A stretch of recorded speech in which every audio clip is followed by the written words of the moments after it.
So black on white crimes are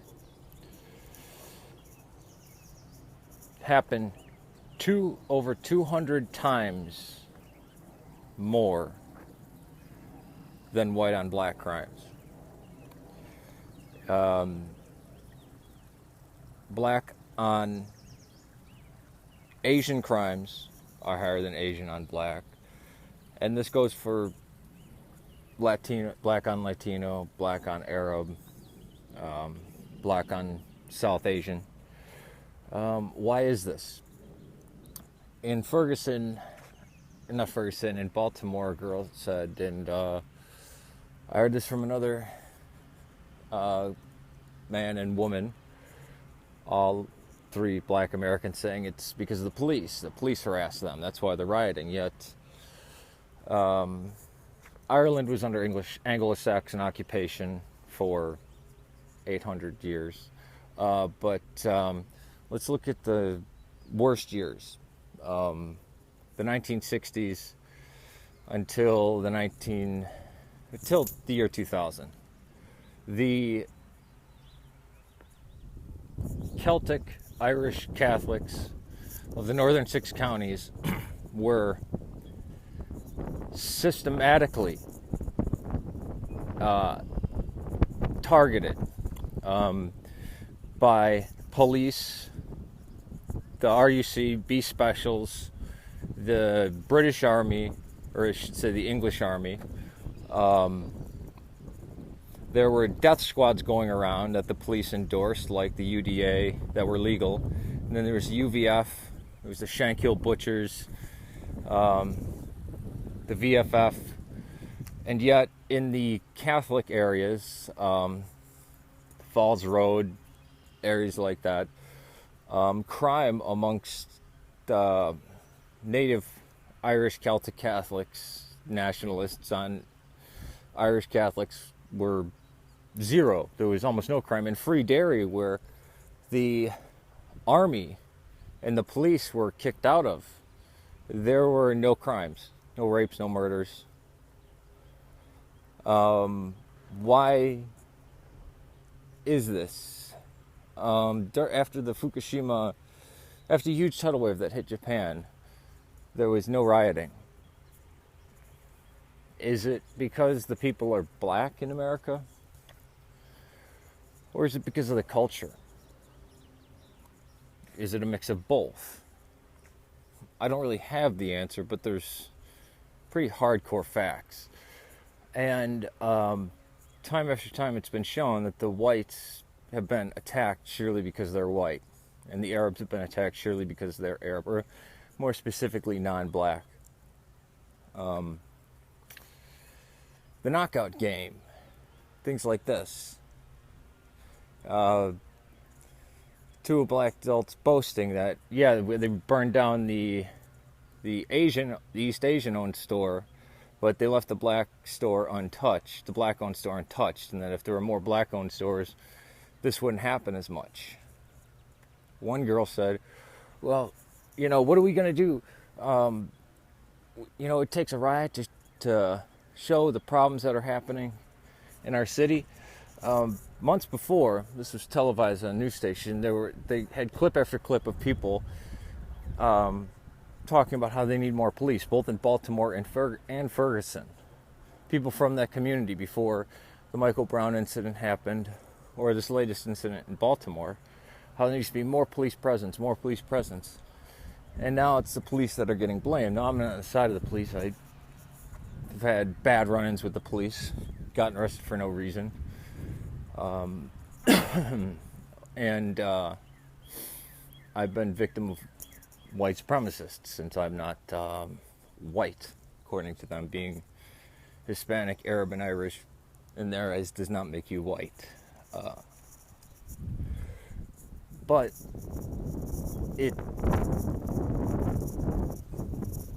just ridiculous that the government owes them something. So this is, instead of the usual American way of you or I don't think it's exclusive to America, you build the life you want. You can come from the lowest slums and rise up to be a millionaire. And there are plenty of black Americans that have come from the worst slums, the worst ghettos. I believe Oprah grew up in Cabrini Green. That was a project here in Chicago. It was on the north side. It was considered one of the worst. I believe some others, I forget their names right now, came from the Robert Taylors. That was another one that was down by Chinatown, south side.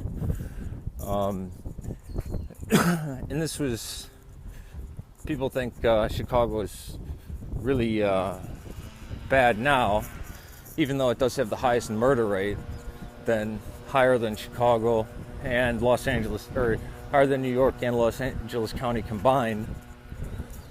And it's the most corrupt city in the most corrupt state. But there are young black professionals throughout all the bad cities that come from the worst of circumstances that rise up and overcome these, that make a ton of money. But not even that, just working hard and getting out of there. Or even if you're going to stay in there, don't just commit horrid crime. Be a light to your own people. Like every group of people, and people talk about the Black Atlantic slave trade, but they ignore what the Irish had gone through. They ignore what the Jews had gone through, what the Italians had gone through.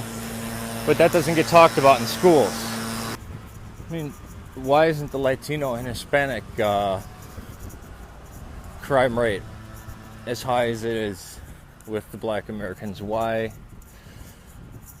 are there very low statistics for, comparatively low statistics for Hispanic or Latino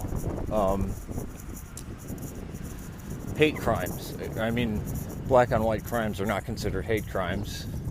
Even that case in Tennessee from about 06, somewhere between 03 and 06, where maybe it was 07, where those two teenagers were abducted in Memphis and tortured and raped before being murdered. This was over days. They were tortured and raped. Even a boy and a girl, even drain cleaner poured down their throat to try to destroy DNA evidence, and targeted because they were whites. These are just questions. So, or, an Arab owns a car dealership, and a woman comes in asking her for her vanity plates, and he said, well, sorry, they're not ready yet. The guy comes in and brutally beats him so much that he closed down and is going to move back to the Middle East.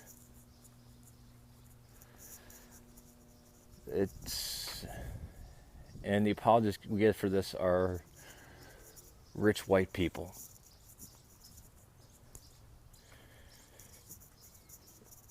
Now, half my family is white, my cousins, and they have a lot of young children. What am I gonna make of that? And then I have, Arab and Hispanic family members who have children. What about them? I'd like to understand why this is happening, or has been happening, and seems to be growing. But then again,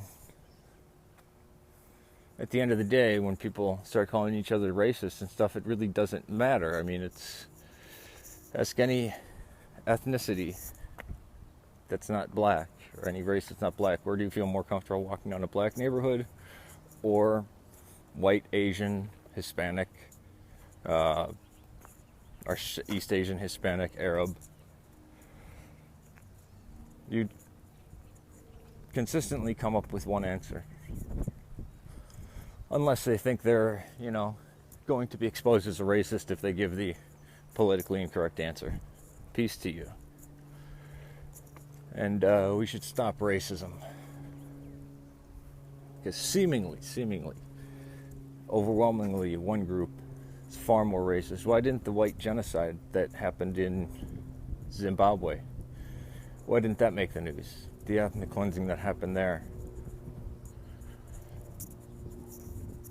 Just look up Zimbabwe farmers. Peace to you.